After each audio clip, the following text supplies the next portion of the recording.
આજે તકલીફ સમાજમાં એ થઈ છે, દરેક વ્યક્તિ પોતાની બુદ્ધિ પ્રમાણે સમાધાન શોધવા નીકળે છે. જો દુનિયામાં સારું બધાએ કરવું છે, તકલીફ ક્યાં આવે છે? હું મારા પ્રમાણે સારું કરું, મારા વિચાર પ્રમાણે સારું કરું, તકલીફ ત્યાં થાય છે, જુદા ત્યાં પડાય છે. ક્યાંક કોઈ કોમન જગ્યાએ ભેગા થવું પડે. જો હું વિચારું એ ધર્મ, આવું બધા કે તો દરેક વ્યક્તિ માટે એક જુદો ધર્મ પેદા કરવો પડે. તો આતંકવાદીઓ પણ કે અમે કરીએ ધર્મ છે, પછી તો એ સાચા છે. જો બધાએ પોતાના મનોકલ્પિત પ્રમાણે ધર્મ કરવાનો હોય તો ખોટું કોણ? શાસ્ત્ર જે કહે એ ધર્મ. ય શાસ્ત્ર વિધિ વૃત્સૃજ્ય વર્તતે કામકારત ન સિદ્ધિ વાપનોતિ ન સુખમ ન પરામ ગતિ. ભગવાન ગીતાજીમાં કહે છે, શાસ્ત્ર વિધિને છોડી મનોકલ્પિત રીતે જે ધર્મ કરે છે, ન સિદ્ધિ વાપનોતિ ન સુખમ, ન એને સિદ્ધિ મળે ન સુખ મળે. અને એટલા માટે ધર્મ અને અધર્મ નક્કી કોણ કરે? હું ને તમે નહીં, શાસ્ત્રો નક્કી કરે. આપણે દરેક કર્મ કરતા પહેલા શાસ્ત્રોને પૂછવું પડે, આ ધર્મ કહેવાય કે અધર્મ કહેવાય? કારણ કે હું ને તમે નક્કી કરીએ એ તો આપણો વ્યક્તિગત વિચાર હોઈ શકે, પણ વ્યક્તિગત વિચાર સાચો છે કે ખોટો એ ચેક કરવા માટે શાસ્ત્ર પાસે જવું પડે. આગળ કહ્યું, પરમાત્મા વિવિધ અવતારો લઈને પધારે છે. તે અવતારો વિશે અમને કહો. અનેક પ્રકારના ભગવાનના અવતારો થાય. અવતરુ ધાતુ પરથી અવતાર શબ્દ બને, ઉપરથી નીચે આવવું. જો પ્રાર્થનાથી અવતાર થાય અને પ્રશ્નથી ગ્રંથ થાય, શાસ્ત્ર થાય. પ્રાર્થના કરો તો ભગવાન આવે અને પ્રશ્ન કરો તો ગ્રંથો મળે. જ્યાં જ્યાં પ્રશ્નો કર્યા હતા આવા દિવ્ય ગ્રંથો આપણને મળ્યા. જ્યાં જ્યાં પ્રાર્થના કરી ત્યાં ભગવાન આવે. વિવિધ અવતારો વિશે અમને કહો. આગળ કહ્યું, પરમાત્માના શ્રી કૃષ્ણ જે મંગલ કાર્ય કરવા માટે ભૂતલ પર પધાર્યા, એ કૃષ્ણના પ્રગટ થવાનો હેતુ શું હતો? કેમ ભગવાનને પોતે આવવું પડ્યું? પ્રભુ પોતે કેમ આવે? છઠ્ઠો પ્રશ્ન, પાંચમો પ્રશ્ન કર્યો, ભગવાન વિવિધ લીલાઓ કરે છે અવતાર લઈને, એ લીલાઓ વિશે અમને કહો. અને છઠ્ઠો પ્રશ્ન કર્યો, પ્રભુ જ્યારે નિજધામ પધાર્યા પછી ધર્મ કોના શરણે ગયો? એ શરણ અમને બતાવો તો અમે એના શરણમાં જઈએ. કારણ કે જ્યાં સુધી ભગવાન આ ભૂતલ પર રહે છે ત્યારે ધર્મ ભગવાનના શરણે રહેતું હોય. અને ભગવાન સ્વધામ પધારે, કારણ કે બે પ્રકારનો કાળ કહેવાય, એક અવતાર કાળ, બીજો અનવતાર કાળ. શાસ્ત્રના ગણતરી પ્રમાણે જે સમયે ભગવાન આ ભૂતલ પર છે એ ટાઈમ પીરિયડને અવતાર કાળ કહેવાય.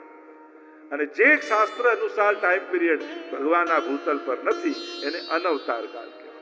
તો અવતાર કાળમાં ધર્મ ભગવાનના શરણે હોય તો પૂછ્યું કે અનવતાર કાળમાં જ્યારે ભગવાન પોતે ન હોય ત્યારે ધર્મ કોના શરણમાં રહે છે? જો ભાગવતજીમાં તો એવી કથા આવે છે, જ્યારે પ્રભુ સ્વધામ પધારી રહ્યા હતા ત્યારે ઉદ્ધવજીએ પ્રશ્ન કર્યો કે પ્રભુ આપ નિજધામ પધારો છો અને હું ભૂતલ પર છું, તો મને આપનો પ્રગટ અનુભવ કઈ રીતે થયો? અને ત્યારે કહેવાય છે કે એ સમયે પ્રભુએ પોતાનું સમગ્ર તેજ ભાગવતજીમાં પધરાવ્યું અને ઉદ્ધવજીને કહ્યું કે આ ભાગવતજીમાં હું સદા માટે બિરાજમાન છું. જ્યારે હું પ્રગટ રૂપે ન હોઉં ત્યારે તું ભાગવતજીનો આશ્રય કરજે, ભાગવતજીમાં હું પ્રગટ રૂપે બિરાજું. આમ 6 પ્રકારના પ્રશ્નો કર્યા. પ્રશ્નો દ્વારા સમાધાન મેળવવાનો પ્રયાસ કર્યો. મનુષ્યનું પરમ કલ્યાણ શેમાં છે એને સમજાવતા સુતજી બોલ્યા, સવૈ પુંસામ પરો ધર્મો યતો ભક્તિરધોક્ષજે અયૈતુક્ય પ્રતિહતા યયાત્મા સંપ્રસિદ્ધતિ. સવૈ પુંસામ પરો ધર્મો, એ પરમાત્મા, એ પરમેશ્વર, એના ચરણોમાં અહેતુકી અપ્રતિહતા આ બે પ્રકારની ભક્તિથી મનુષ્યનું પરમ કલ્યાણ થાય. આ કલયુગમાં કેવલ ને કેવલ ભક્તિ દ્વારા જ કલ્યાણ થશે. પણ ભક્તિને બે વિશેષણ આપ્યા, અહેતુકી અને અપ્રતિહતા. એક નિસ્વાર્થ ભક્તિ. નિસ્વાર્થ બનવું એ જ દુઃખની સમાપ્તિ છે. ક્યાંક સ્વાર્થ જ દુઃખનું કારણ છે. અને એટલા માટે કમથી કમ ભગવાન પાસે જાઓ ત્યારે તો કોઈ સ્વાર્થ લઈને ન જાઓ. સ્વાર્થનાથ છે સંબંધ બધા, અહીં કોણ ભલાને પૂછે છે, આ તો સંજોગ ચુકાવે છે, નહીં તો કોણ ખુદાને પૂછે. આ તો પરિસ્થિતિ એવી થઈ જાય કે ભગવાન પાસે જયા વગર છૂટકો જ નથી.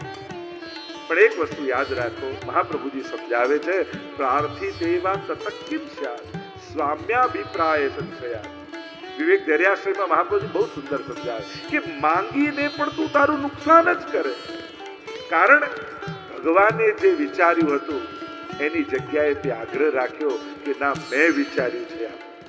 તો વિચાર કરો, મુઠ્ઠી ભગવાનના હાથની જોઈએ છે કે પોતાના મુઠ્ઠીએ ભરવું. એટલે પ્રસંગ કહેતા ને ઘણી વાર કે એક છોકરાને લઈને માં ગયા દુકાને અને ઘણો બધો માલ ખરીદ્યો માએ. એટલે દુકાનદારને થયું કે આના બાળકને રાજી કરું એ તો રાજી થાય માં અને કાયમ અહીંયા જ આવે. એટલે ચોકલેટનો ડબ્બો ખોલીને દીકરાને કહ્યું કે બેટા લઈ લે તારે જેટલી ચોકલેટ જોઈએ. લોકો ના ના મારે નહીં જોઈએ. અરે કહું છું તારે જોઈએ એટલી લઈ લે. કે ના મારે નહીં જોઈએ. અરે તને કહું છું જોઈએ એટલી લઈ લે. પેલો બાળક ના જ પાડે જાય. એટલે પેલો દુકાનવાળાએ મુઠ્ઠો ભર્યો પેલાના ખિસ્સામાં ભરી દીધો. દુકાનની બહાર આવ્યા ત્યારે માં નારાજ થઈને કહેવા લાગી, મારો દીકરો થઈને મફતની ચોકલેટની ના પાડે છે. પેલો આપતો હતો તો ના ના ના ના વારે ઘડીએ ન બોલતો હતો. ત્યારે દીકરાએ કહ્યું, તમારો દીકરો છું એટલે જ ના પાડી. કેમ કે મારી મુઠ્ઠી એ લે તો નાનું આવત, ના પાડી તો પેલા એ મુઠ્ઠો ભરી નાખે. એમ જ મહાપ્રભુજી એ જ કહે છે કે તારી મુઠ્ઠી બહુ નાની છે, ભગવાનને એનો મુઠ્ઠો ભરીને આપવા દે. પ્રભુને ખબર છે કે તમને ક્યારે શું આપવું. તમારું અહિત હશે ને, તમે ગમે તેટલા કૂદકા મારશો, પણ જેમાં તમારું કલ્યાણ નહીં હોય એ વસ્તુ કે વ્યક્તિને તમારા સુધી ભગવાન પહોંચવા જ નથી. તમને ભલે એમ લાગશે કે પ્રભુ નારાજ છે, નારાજ નથી. એ તમારા પ્રેમને વશ છે. એટલે તમારી અહિત હોય એ વસ્તુને તમારા સુધી નહીં જવા. હરિરાયજી જેમ શિક્ષા પત્રમાં કહે ને કે પેલું બાળક રમકડું સમજીને સાપને પકડવા જાય. બાળક નથી જાણતું, પણ માં એને છૂટવી લે, રડે તોય ખેંચી લે. ખબર છે કે આને કાઢી લે. અહેતુકીની અપ્રતિહતા. અપ્રતિહતાનો અર્થ થાય અખંડ ભક્તિ. એટલે જ આપણે ત્યાં શબ્દ છે નિત્ય નિયમ. આ મારો નિત્યનો નિયમ. ભક્તિ અખંડ રાખો, તમારી સેવા અખંડ રાખો. બને તો એને પાડો. ભલે ટૂંકમાં કરો, ઓછું કરી લો, પણ રોજ કરો.